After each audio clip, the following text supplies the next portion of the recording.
Muy buenas tardes, estamos con el licenciado Sergio Méndez. Sergio, un gusto que estés con nosotros nuevamente en tu programa Tu Onda Club. Gracias, Hugo. Es un verdadero privilegio el poder estar acá en este programa tan importante, con tanto prestigio y, por supuesto, el poder conversar sobre temas de coyuntura, de actualidad, sobre temas jurídicos con la población salvadoreña. Muchísimas gracias por la deferencia. Sergio, hoy un tema muy interesante, ¿verdad? Que le va a impactar mucho a las personas. Arrendamiento con promesa de venta. ¿Qué nos puedes decir acerca de este tema? Es un tópico sumamente interesante el que has escogido esta semana, porque ciertamente por la falta de una instrucción, Hugo, Sí. por la falta de un conocimiento es que se da este tipo de situación.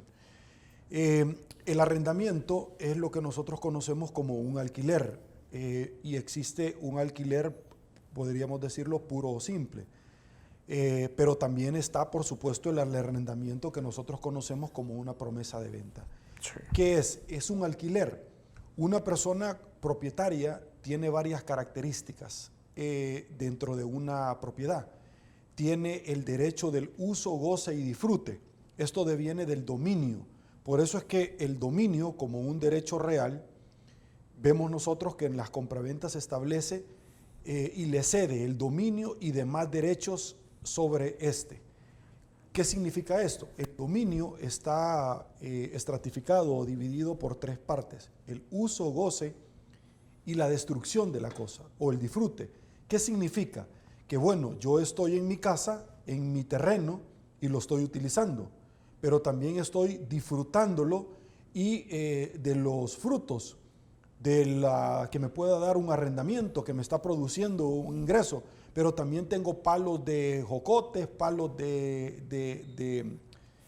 ¿cómo se llama? ¿Cómo se llama esto? Mango. Mangos, y entonces son míos, yo los disfruto, Sí. no son de nadie más. Entonces, y el otro es la destrucción, que yo puedo venir y decir, yo este carro lo voy a golpear, esta moto la voy a tirar en un barranco, yo puedo disponer y nadie me puede decir absolutamente nada. Esos son los tres elementos. Cuando yo estoy alquilando algo, yo te alquilo a ti una casa, yo me quedo de estas tres características del derecho real de dominio, yo me quedo con una. Las otras dos te las cedo a ti, que es el uso y goce, pero no la destrucción. Tú no podés destruir algo que no sea de tu propiedad, propiedad privada. Yo sí, tú no. Yo sí, tú no. Pero yo te las estoy cediendo. ¿Por qué? Porque te estoy alquilando la casa. Es una casa de habitación. Yo te estoy cediendo a ti la casa de habitación, Sí. para que tú la puedas habitar con tu familia, o un local, o cualquier otra cosa. Por ejemplo, yo puedo hacer un arrendamiento sobre un vehículo, una moto, y puedo hacer un arrendamiento con promesa de venta. ¿Y cuál es la diferencia conceptual? Perfecto. Es lo que nosotros conocemos como un autoleasing en inglés. ¿Pero qué significa en español? Un arrendamiento con promesa de venta. Que existe la posibilidad que al final del periodo que nosotros hemos pactado, yo te pueda vender el carro a un menor costo, la moto a un menor costo, la lancha a un menor costo. ¿Qué significa eso? Que entonces yo voy a comprar un carro, yo voy a comprar una moto, y después de comprarla, yo vengo y te digo a ti, Hugo, te la puedo alquilar. Y tú me decís, a mí me interesa para comprarla. Vaya, pactemos. Te la voy a alquilar mensualmente en este canon de arrendamiento, en este precio, y después te la voy a vender. Como el acuerdo entre las partes, la voluntad entre las partes es ley, si yo pacto algo con tu persona, así va a ser. Alguien puede venir y decir, ¡qué caro te lo está dando! En eso lo pactamos. Y si alguien puede venir, ¡qué barato te lo está dando! Así pactamos. Ya quedó el acuerdo que nosotros plasmamos dentro de una escritura, ya quedó como tal, Hugo. ¿Sí? Por eso se llama acuerdo entre las partes. Entonces yo vengo y te digo a ti, por ejemplo, de los que me ha tocado a mí realizar, Hugo, te voy a alquilar la casa en $1,000 y dentro de 5 años te la voy a vender a $100,000. ¿Sí? Sí. pero en 5 años vos me vas a pagar a mí tanto, de los cuales yo te la voy a descontar sobre el precio. O te voy a descontar solo la mitad del precio. O te voy a descontar las 3/4 partes. O solo una 1/4 parte de lo que me pagaste en arrendamiento. Eso va a venir a amortiguar, ¿sí? O simple y sencillamente después de 1 año la voy a vender al precio normal, pero vos vas a ser mi primera opción. Entonces tú realizas un documento. El documento que se realiza es precisamente para esos fines, donde se plasma que va a ser un arrendamiento simple, puro simple, o un arrendamiento con promesa de venta. En este caso, Sergio, ¿existe un cierto tiempo o ahí viene ya pactado en la promesa que tú vas a hacer? No. Tú planteas el tiempo que tú quieras. Tú me puedes decir 1, 2 años, 3 años o 3 meses. Es un acuerdo entre las partes y lo vamos a plantear nosotros ante un notario. Sí. Mira, el acuerdo que nosotros hemos llevado, donde tú me vas a pagar tanto, donde me vas a mantener la casa en tales condiciones, me vas a cambiar la cerámica de los baños, todo lo voy a consignar dentro de un acuerdo que va a ser ante funcionario, quien ejerce la función pública. ¿Quién es? El notario. ¿Qué pasa si en este caso incumplen por parte de otra persona los requisitos que se han pactado? Tú lo puedes demandar. Tú puedes demandar a una persona. Si tú habías planteado que dentro de 1 año tú me la ibas a vender y yo dentro de 1 año yo ya tengo el dinero y tú no me la querés vender, yo te puedo demandar. O tú ya no me la querés comprar. Es más, hasta se puede dar por adelantado lo que nosotros conocemos unas arras, que es parte del dinero para garantizar el negocio. Okay. ¿En qué consiste el arrendamiento simple, Sergio? Que ya tú lo mencionaste. El arrendamiento simple, se puede definir de la siguiente manera, en el cual yo te cedo parte de los derechos para que tú puedas habitar dentro de la casa, simple y sencillamente para eso. En ningún momento está consignado ninguna opción o modificación de la posibilidad concreta de venta de la casa. En ningún momento. ¿Qué requisitos deben de tener las personas para adquirir este contrato? En un tema de promesa de venta, Sí. de arrendamiento con promesa Sí. de venta, lo primero, sin lugar a dudas, es un poder adquisitivo, el cual debe ser susceptible de comprobación. Porque tú me puedes decir a mí, Hugo, yo te quiero alquilar la casa. Perfecto, el canon de arrendamiento son $1,000, $2,000. Pero si tú no me demostras de dónde vas a sacar ese dinero, tú me puedes decir, Sergio, es que yo voy a tratar de pagártela. Entonces yo te digo, no, Hugo, es que yo no necesito a alguien que vaya a tratar de pagarme la casa. Yo necesito a alguien que me vaya a pagar la casa, que son dos cosas muy diferentes. Yo no necesito que tú tengas la intención y la buena voluntad. Eso solamente sirve la intención y la buena voluntad para Navidad, donde vos tenés la intención. Feliz Navidad y próspero año nuevo, de acuerdo, pero tú tenés la intención y yo no vivo de intenciones.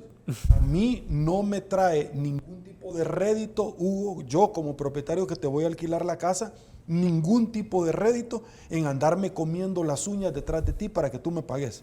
Y que yo necesito ese dinero para yo solventar otras obligaciones que yo he contraído que a mí nadie me espera. De la misma manera en que yo no te puedo esperar. Por lo tanto, en el arrendamiento se estipula que si tú no me pagas, van a haber intereses, Hugo. Si tú no me pagas tal día, va a haber intereses. Yo te hago una pregunta a ti.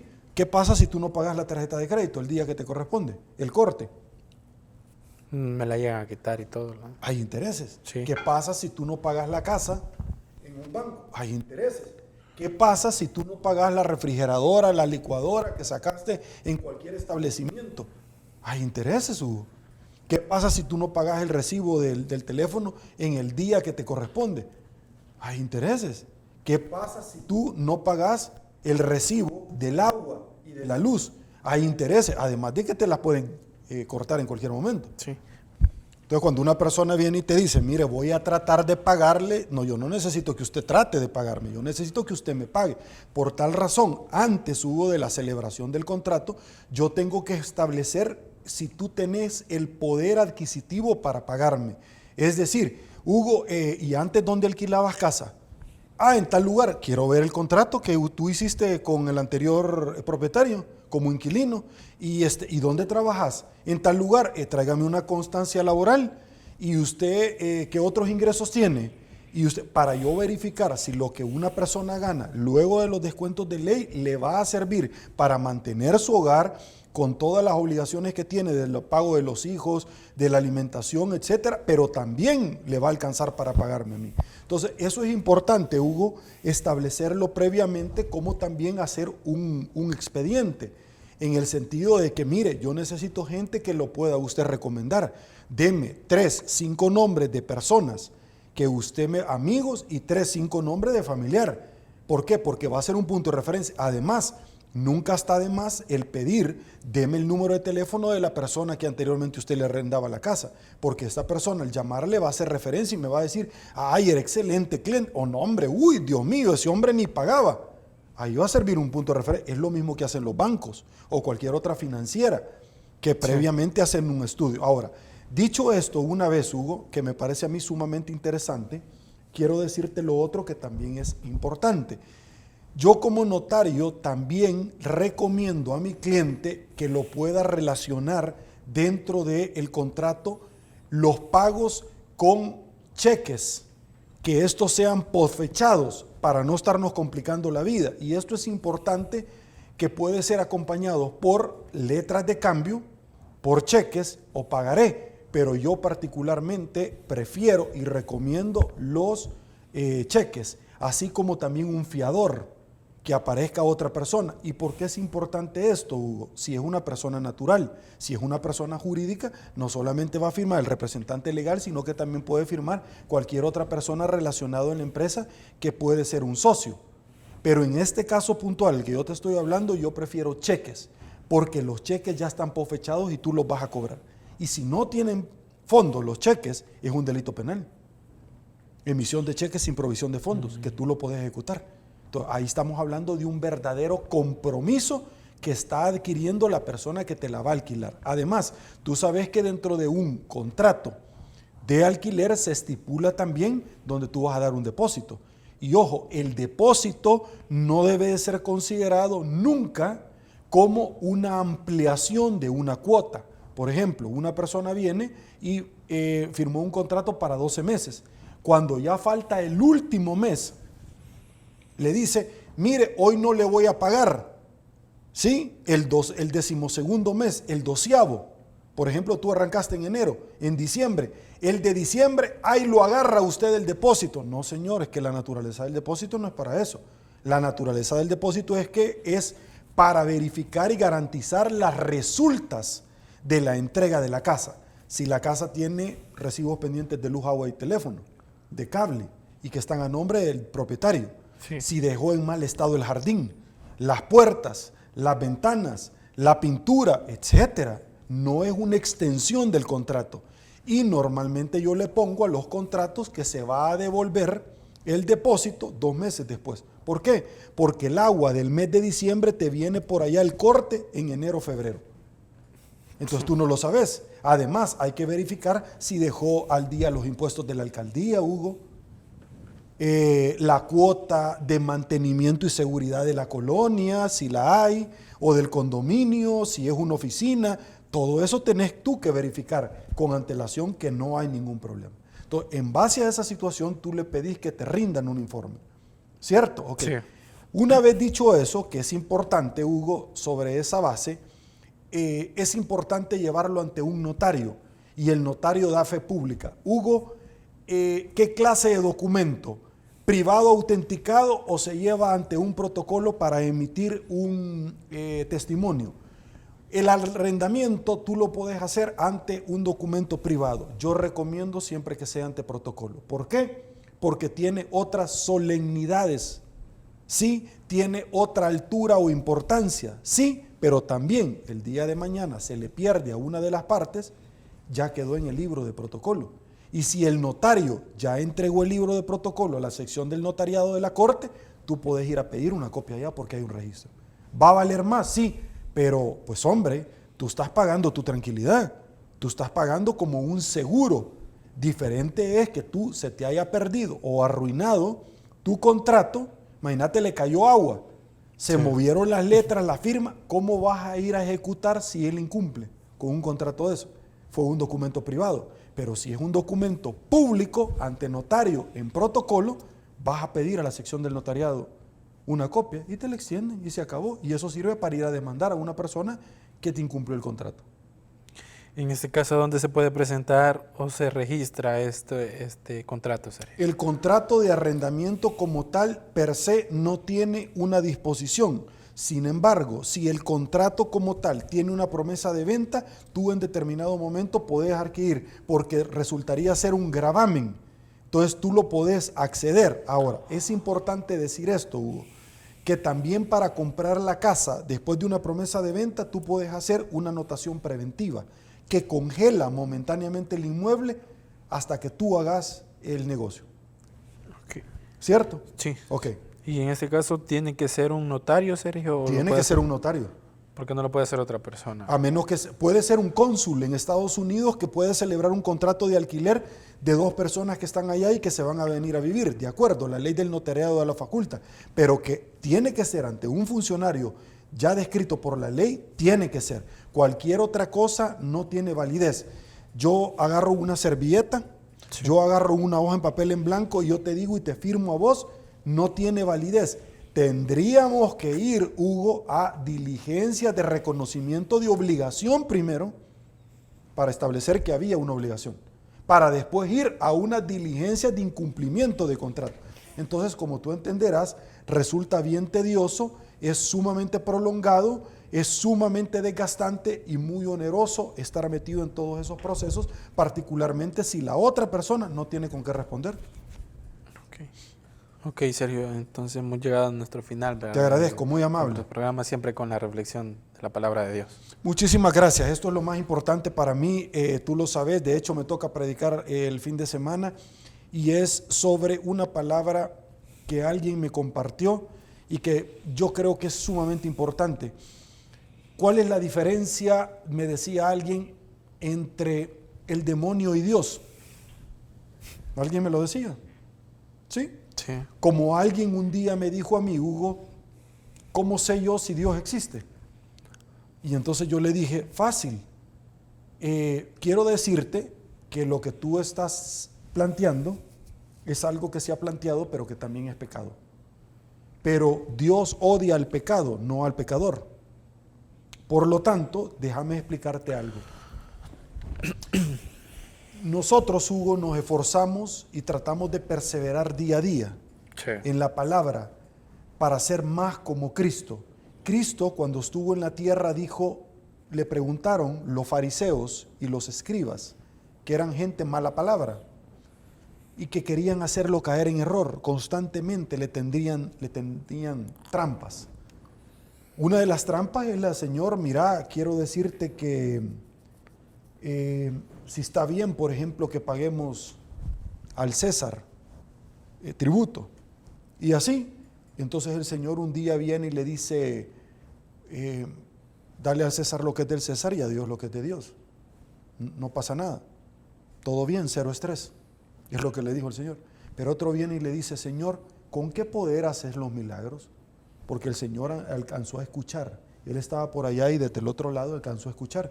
Te estoy hablando en un mundo espiritual, sí, sí, donde alguien dijo, Él echa fuera demonios con ayuda de demonios. Fíjate bien lo que te voy a decir. Y entonces Él desde allá alcanzó a escuchar. Cuando te digo escuchar, no es audible, sino que en el mundo espiritual. Y dio la vuelta y se le quedó viendo. Entonces le dijo Él, la casa dividida no puede existir. Casa dividida, Hugo, sí, no puede sobrevivir. Por lo tanto, no me puedes decir que yo echo fuera demonios con la ayuda de demonios. Eso le preguntaron los fariseos una vez. Señor, ¿y tú con qué poder echas fuera los demonios? Entonces Jesús vino y le dijo, porque Él sabía cuáles eran las intenciones macabras detrás de esa pregunta. Y le dijo, te quiero hacer una pregunta, le dijo él. Juan el Bautista, sí, hacía todos los prodigios porque había venido en nombre de Cristo o lo hacía por su cuenta. Y entonces ellos no tenían, los escribas ni los fariseos, ni ningún hombre, no tenían la sensatez, la inteligencia y la sabiduría que tenía Cristo. Entonces todos se dieron vuelta y se reunieron. Hicieron una rueda. ¿Qué le respondemos? Si le respondemos que venía de Cristo, entonces, ¿por qué lo matamos? Y si venía entonces del hombre, ¿por qué entonces nosotros no le hicimos caso? Y se dan vuelta los escribas y los fariseos. No sé. Entonces vino Cristo y le dijo, yo tampoco sé, no te voy a contestar. Volviendo entonces a esa posición, alguien me decía a mí, Sergio, ¿y yo cómo sé que Cristo existe? Porque yo donde voy, a todos los lugares yo hablo de Cristo, Hugo.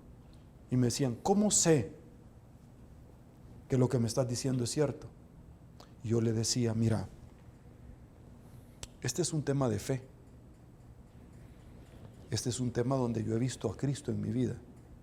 Y yo no lo he escuchado con voz audible con todos los efectos de Hollywood, pero sí lo he visto cara a cara, porque yo he pasado tantas pruebas en mi vida, y la última en el 2019, con mi hijo en el Hospital Bloom, donde se le diagnosticó a mi hijo cáncer, que él ya me había dado palabra que venía una prueba, pero que también él iba a estar conmigo, y él estuvo conmigo y mi familia, porque él no es hombre para mentir, ni hijo de hombre para arrepentirse. Y él me dijo, y se dejó sentir. Y mi hijo nunca tuvo ningún tipo de síntoma de ninguna naturaleza, Hugo. Mi hijo estuvo ahí con Dios y viceversa, porque él decía, papá, yo ya le pedí a Dios, y Dios le complacía los deseos de su corazón. Y entonces yo me iba de espalda, porque él llegó a tener una relación con Dios donde él le pedía a Dios y Dios le cumplía. Él nunca tuvo ningún tipo de manifestación, ni desgaste, ni nada, Hugo. No se le cayó el pelo, no tuvo ningún tipo de vómitos, ni nada. Dios lo cuidó en el hueco de su mano, como la palabra dice. Y al cuidarlo a él, nos estaba cuidando a nosotros, porque al verlo a él íbamos a sufrir más de la cuenta. Él tuvo, dentro de la categoría, él tuvo el peor de los cánceres, Hugo. Nosotros vimos un montón de niños morir, donde a los padres yo no tengo una respuesta para explicarles qué pasó. No tengo, Hugo, ni pretendo buscarla. Eso lo vamos a saber cuando estemos el día de mañana en la presencia de papá y le preguntemos a él. Y entonces yo le respondí a esta persona que me decía, mira, ¿y de qué sirve ser bueno en este mundo? Me decía. Porque la palabra de Dios dice que todo el que tenga amistad con este mundo, todo el que coquetee con este mundo, tiene distancia con el mundo celestial. Entonces por eso es que te dice, ¿de qué te sirve ganarte el mundo y perder la vida eterna? Y yo no quiero perder la vida eterna, ni yo, ni para mis hijos. Yo no la quiero perder. Yo quiero estar con papá el día de mañana. Entonces yo le respondí a esta persona de esta manera, como que tú me hicieras la pregunta, y voy a ocupar, si tú me lo permitís, tu nombre. Hugo, permíteme contestarte de esta manera. Supongamos que el cielo no existe. Sí. Y que todo lo que nosotros hemos visto en la Biblia no existe. Sí. Y que todo lo que nos ha pasado en nuestra vida no existe. Sí. Pero yo me voy a portar bien y voy a tener una mejor vida acá. Porque la gente me va a respetar, va a entender que yo soy una persona que tengo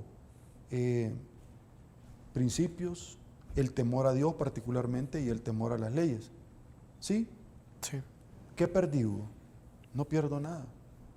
Pero si el día de mañana yo me muero y me doy cuenta que voy a una vida eterna con papá, ¿qué perdí, Hugo? No perdí nada. En los dos casos no perdí. Al contrario, en los dos casos siempre gano. Porque fui bueno en este mundo y voy a ser mejor cuando esté en el mundo espiritual con papá. Entonces yo así le respondí a la persona esta. De la misma manera creo que uno tiene que buscar la perseverancia y la sabiduría, como cuando Cristo le respondió a los fariseos. Y alguien puede venir y decirme, entonces vos te crees Cristo. No, yo no me creo Cristo, pero sí yo quiero ser como Cristo. Y cuando a veces yo tengo algún tipo de conflicto entre algo, yo me pongo a pensar, ¿cómo le respondería a Cristo? ¿Cómo le respondería a Cristo? ¿Cómo Cristo saldría de él? Y entonces trato de leer la Biblia para saber cómo respondería Cristo. Muchísimas gracias, Hugo. Te agradezco tremendamente la oportunidad. Solamente quiero compartir esta disposición contigo. Sí, adelante. Y con los amigos televidentes, esta disposición de la Biblia, que todos los días Dios me regala de verdad algo precioso, como lo dice Marcos 12, del 28 al 34. En aquel tiempo uno de los escribas se acercó a Jesús y le preguntó, ¿cuál es el primero de todos los mandamientos? Y le dijo él, bueno, amarás a tu Dios sobre todas las cosas. Y el segundo es que amarás a tu prójimo como a ti mismo. Y entonces le dijo los escribas, muy bien, maestro, tienes razón cuando dices que el Señor es el único, que no hay otro fuera de Él, y amarlo con todo tu corazón, con toda tu alma, con todas tus fuerzas, y amar al prójimo como a uno mismo. Vale más que todos los holocaustos y sacrificios. Los holocaustos es cuando tú le llevabas algún corderito o fruta al Señor, como lo hizo Caín y Abel, para que fuera olor fragante. O das el diezmo en la iglesia o la ofrenda. Jesús, viendo que había hablado muy sensatamente, le dijo, no estás lejos del reino de Dios. Y ya nadie se atrevió a hacerle ningún tipo de preguntas. Así contestaba el maestro. Muchísimas gracias, Hugo. Te agradezco por el inmenso privilegio de haber compartido la palabra de Dios con todos ustedes. No, gracias a ti, Sergio, por siempre tomarte el tiempo y estar con nosotros, ¿verdad? Bueno, hemos llegado al final de tu programa Tu Onda Club, una radio de tu estilo. Nos vemos en la próxima y que Dios nos bendiga a todos. Bendiciones.